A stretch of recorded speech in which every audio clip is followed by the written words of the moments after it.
ఆంధ్రప్రదేశ్లో కూటమి ప్రభుత్వం అధికారంలోకి వచ్చి ఏడాది కాలం అవుతుంది. ఈ ఏడాది కాలంలో మీరు ఏం చేశారయ్యా అని ఎవరైనా అడిగితే మాది సుపరిపాలన సుపరిపాలన సుపరిపాలన ఈ మాట మనం వింటూ వస్తున్నాం. ఇది సుపరిపాలన కాదు, శుద్ధ దండగ పాలన. ఇది సుపరిపాలన కాదు, సూపర్ 6కి ఎగనామం పెట్టిన పాలన. జగన్మోహన్ రెడ్డి గారు ఈ రాష్ట్రంలో ఉన్న పేదవాళ్ళందరికీ కులం మతం పార్టీ చూడకుండా అన్ని సంక్షేమ పథకాలు తాను ముఖ్యమంత్రి అయిన మొదటి సంవత్సరం నుంచే 5 సంవత్సరాలు ఏ విధంగా ప్రతి ఇంటికి కూడా అందజేశారో మనం కళ్ళారా చూసాం. అంతకు మించి ఇస్తానన్న చంద్రబాబు నాయుడు కూటమి ప్రభుత్వం ఈ ఏడాది పాలనలో ఒక్కడంటే ఒక్కటైనా ఇవ్వటానికి ముందుకొచ్చారని నేను ప్రశ్నిస్తున్నా. ఈరోజు సుపరిపాలన అంటే ఏంటి? 1,60,000 కోట్లు అప్పు చేయటం సుపరిపాలన. ఫస్ట్ ఏడాదే 81,000 కోట్లు ప్రజలకి ఎగనామం పెట్టడం సుపరిపాలన. చెప్పిన సూపర్ 6లో ఒక్కటి కూడా అమలు చేయకపోవటం సుపరిపాలన. ఈ రాష్ట్రంలో ఆడవాళ్ళ మీద దేశంలో ఎక్కడా జరుగునటువంటి విధంగా అత్యాచారాలు, వాళ్ళని హత్య చేయటం, ముక్కలు ముక్కలు చేయటం, పొదల్లో వేసేయటం, పూడ్చిపెట్టడం, దీన్నే సుపరిపాలన అంటారా? 17 మెడికల్ కాలేజీల్ని అమ్మకానికి పెట్టడం సుపరిపాలన అంటారా? లేదా రాష్ట్రం మొత్తం డ్రగ్స్ గంజాయి డోర్ డెలివరీ చేయటాన్ని సుపరిపాలన అంటారా? లేదా సందు సందుకి గొంతుకి మందుబాబులను తయారు చేయటాన్ని సుపరిపాలన అంటారా? లేదా విద్యుత్ ఛార్జీలను పెంచేయటం, నిత్యావసర వస్తువుల ధరలు పెంచేయటం, పెట్రోల్ డీజిల్ ధరలు పెంచేయటాన్ని సుపరిపాలన అంటారా? దేన్ని సుపరిపాలన అంటారో వాళ్ళు ఒక్కసారి చెప్పాలి. అసలు CBNలోనే అన్నీ ఉన్నాయి. C అంటే చీటింగ్, B అంటే బాధుడే బాధుడు, N అంటే నేరాలు. చంద్రబాబు నాయుడు ముఖ్యమంత్రి అయిన మొదటి ఏడాదే ప్రజలకు ఇవ్వాల్సిన ఆయన ప్రామిస్ చేసినవి ఏవీ చేయకుండా 81,000 కోట్లని ఎగ్గొట్టి చీటింగ్ చేశాడు. ఆయన ముఖ్యమంత్రి అయిన మొదటి సంవత్సరంలోనే రిజిస్ట్రేషన్ ఛార్జీలు పెంచాడు, విద్యుత్ ఛార్జీలు పెంచాడు, పెట్రోల్ డీజిల్ ధరలు పెంచి బాధుడే బాధుడని ప్రజల్ని బాధ వదిలాడు. చంద్రబాబు నాయుడు ముఖ్యమంత్రి అయిన మొదటి సంవత్సరంలోనే IAS ఆఫీసర్లని లేదు, IPS ఆఫీసర్లని లేదు, వైఎస్ఆర్సీపీ నాయకులని లేదు, ఎవరి మీద పడితే వాళ్ళ మీద తప్పుడు కేసులు పెట్టి కనీసం తప్పు చేశారా లేదా అనే వెరిఫికేషన్ కూడా లేకుండా రిమాండ్లకు పంపించి, రిమాండ్లకు పంపిన తర్వాత కూడా కేసుల మీద కేసులు పెడుతూ ఒక తప్పుడు రాజకీయానికి ఎలా తెరలేపి నేరాలు చేస్తున్నారో మనం అందరం కూడా చూస్తున్నాం. సో ఈరోజు ఒక తప్పుడు రాజకీయానికి విత్తనం పెట్టాడు. ఇది ఎక్కడ పోయి ముగుస్తుందో ఎవరికి అర్థం కాని పరిస్థితి ఈరోజు. ఎందుకంటే ప్రభుత్వంలో రావటం కోసం గత ప్రభుత్వం కన్నా బెటర్గా నేను సంక్షేమం చేస్తాను, అభివృద్ధి చేస్తాను అని చెప్పి ఈరోజు అవన్నీ గాలికి వదిలేసి ఈ విధంగా అధికార పార్టీనేమో లేకుండా చేయాలన్న ప్రయత్నం, ప్రజల్ని భయభ్రాంతులకి గురి చేస్తూ రెడ్ బుక్ రాజ్యాంగం అంటూ తామిచ్చిన ఎల్లో బుక్ మేనిఫెస్టోని పక్కన పెట్టడం అనేది కరెక్ట్ కాదు.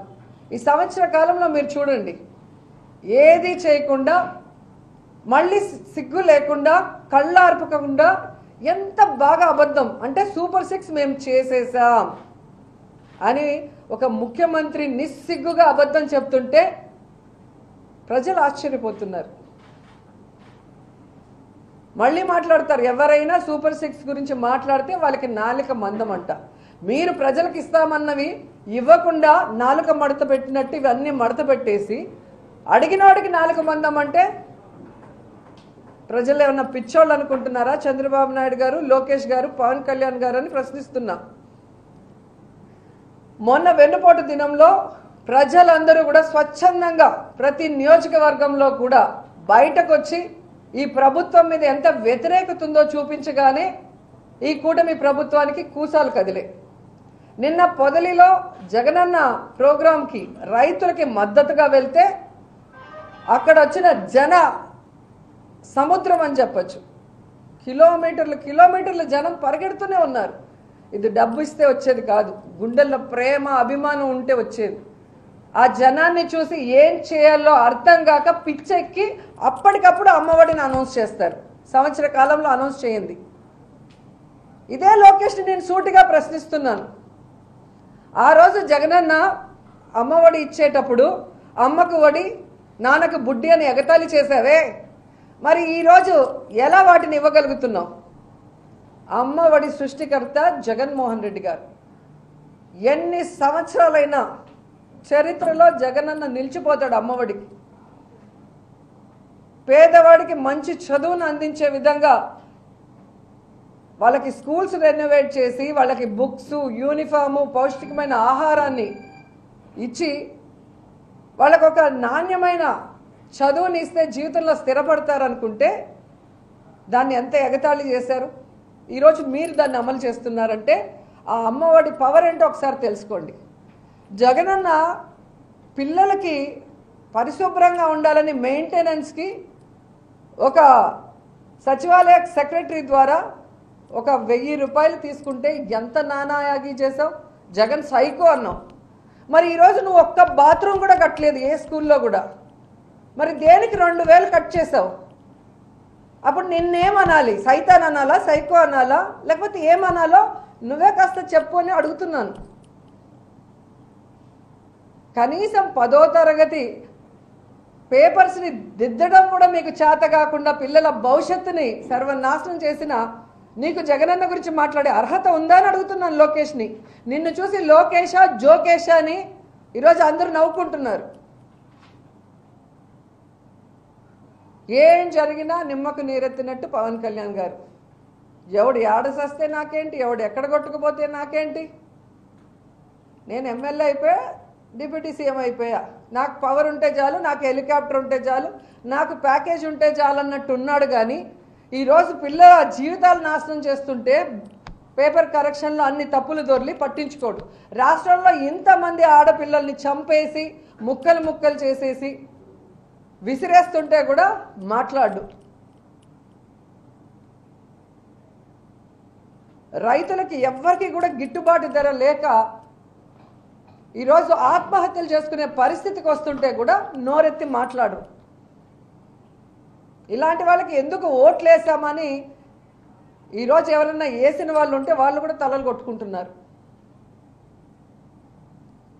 ఒక్కటే హెచ్చరిస్తున్నాం కూటమి ప్రభుత్వాన్ని, మా దగ్గర అధికారం ఉంది, మా దగ్గర పోలీస్ యంత్రాంగం ఉంది, మేము ఏమైనా చేయగలము అనుకుంటే మీ హనీమూన్ పీరియడ్ అయిపోయింది, సంవత్సర కాలం.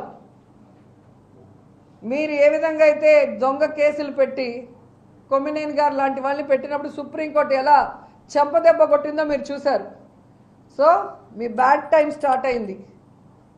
ఇక మీదట మీరు దొంగ కేసులు పెట్టాలి, లేదా ప్రజలకు ఇచ్చిన హామీల్ని ఎగరగొట్టడానికి పోలీసుని ఉపయోగించి బెదిరించాలి అంటే ఎవరు బెదిరే పరిస్థితి లేదు.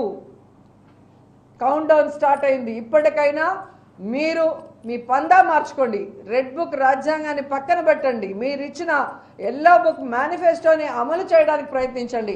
లేకపోతే వైఎస్ఆర్సీపీ ప్రజల పక్షాన నిలబడి ఎంత దూరమైన పోరాటానికి సిద్ధంగా ఉందని హెచ్చరిస్తున్నాం.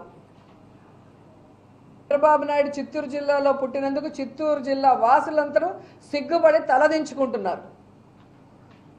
జగన్మోహన్ రెడ్డి గారు రైతుల్ని రాజులాగా చూసుకున్నారు, తన తండ్రి వైఎస్ఆర్ గారి లాగే. రైతు బాగుంటే రాష్ట్రం బాగుంటుంది, దేశం బాగుంటుందని నమ్మారు. కాబట్టే రైతు అడిగింది అడగంది రెండూ చేశారు తండ్రి కొడుకులు.